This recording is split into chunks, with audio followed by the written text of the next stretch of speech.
This is Ricky Gantz with G220 Ministries. You can find out more about the ministry by going to www.g220ministries.com.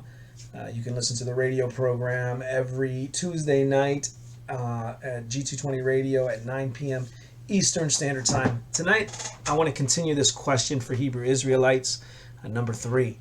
I'm going to deviate from the topic in which I wanted to stay focused on, and I will come back to the fact that Jesus Christ is God in the flesh, which we dealt with in the first 2 questions.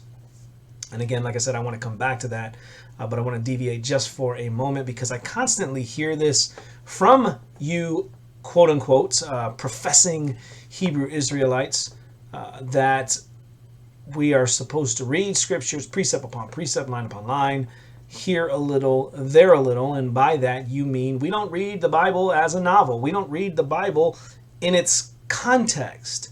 In fact, I even heard one of you say that. We don't read it in its context. You read a little bit here, and then you read a little bit back here, completely out of its context and completely not even correlating with one another. You're just taking things to try to fit into your false theology of what you think that the Bible teaches, when it clearly does not. If you read things in its context and rightly divide the Word of God, you would see that you are in error. Of course, by the grace of God, opening your eyes to see that as well, and most importantly. But let's look at Isaiah 28, verses 9 through 14. And if we rightly understand this in its context, you would see that in verse 9 and 10, it is not Isaiah speaking, it is the religious leaders that he has been speaking to.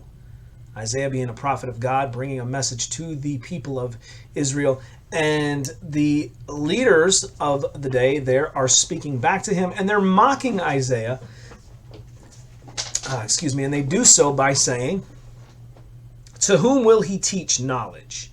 Again, they're speaking of Isaiah to Isaiah. To whom will he speak knowledge, and to whom will he explain the message? Those who are weaned from the milk, those taken from the breast.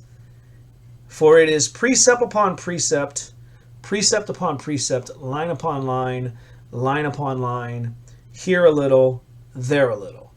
Okay, this again is the religious leaders speaking to Isaiah.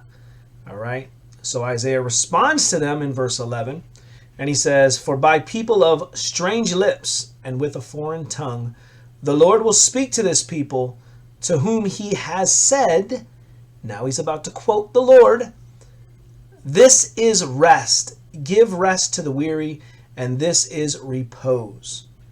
And then he comes back and says, "Yet they would not hear."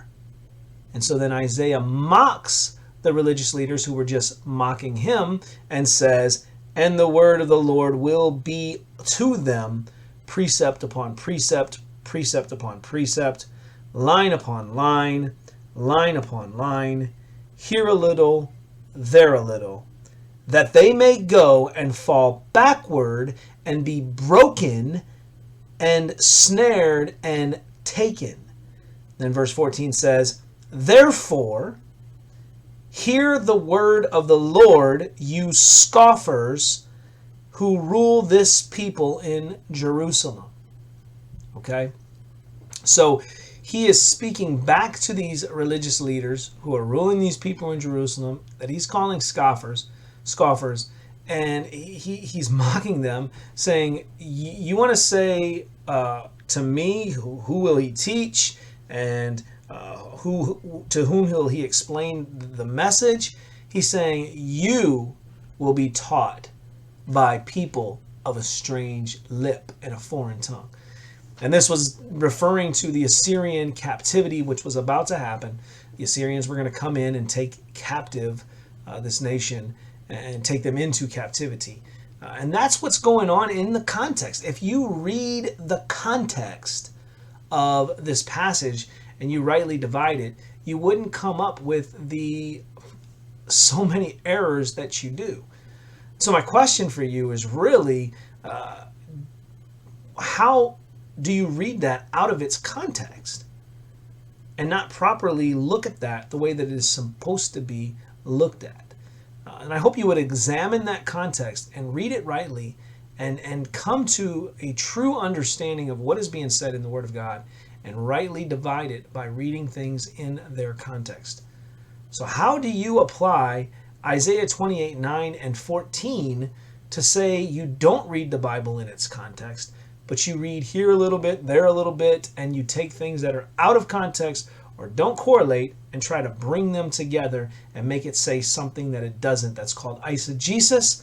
That's not a good hermeneutical principle. We are supposed to do exegesis, which means we extract from the scriptures what it's actually saying, not trying to put in there whatever we think we want to interpret it to say to fit our theology. That's not the way it works. A simple principle of hermeneutics is context, context, context. And so I hope that this video will help you to rightly see that. And I pray that the Lord would use it to open your eyes to the truth, that you would come to true saving faith in the one true and living God who is triune by nature, and you would turn to Jesus Christ, who is God in the flesh, the second person of the Trinity, who came and died on the cross that we might have life, and that you might have it more abundantly. But turn to Christ so that you may have life.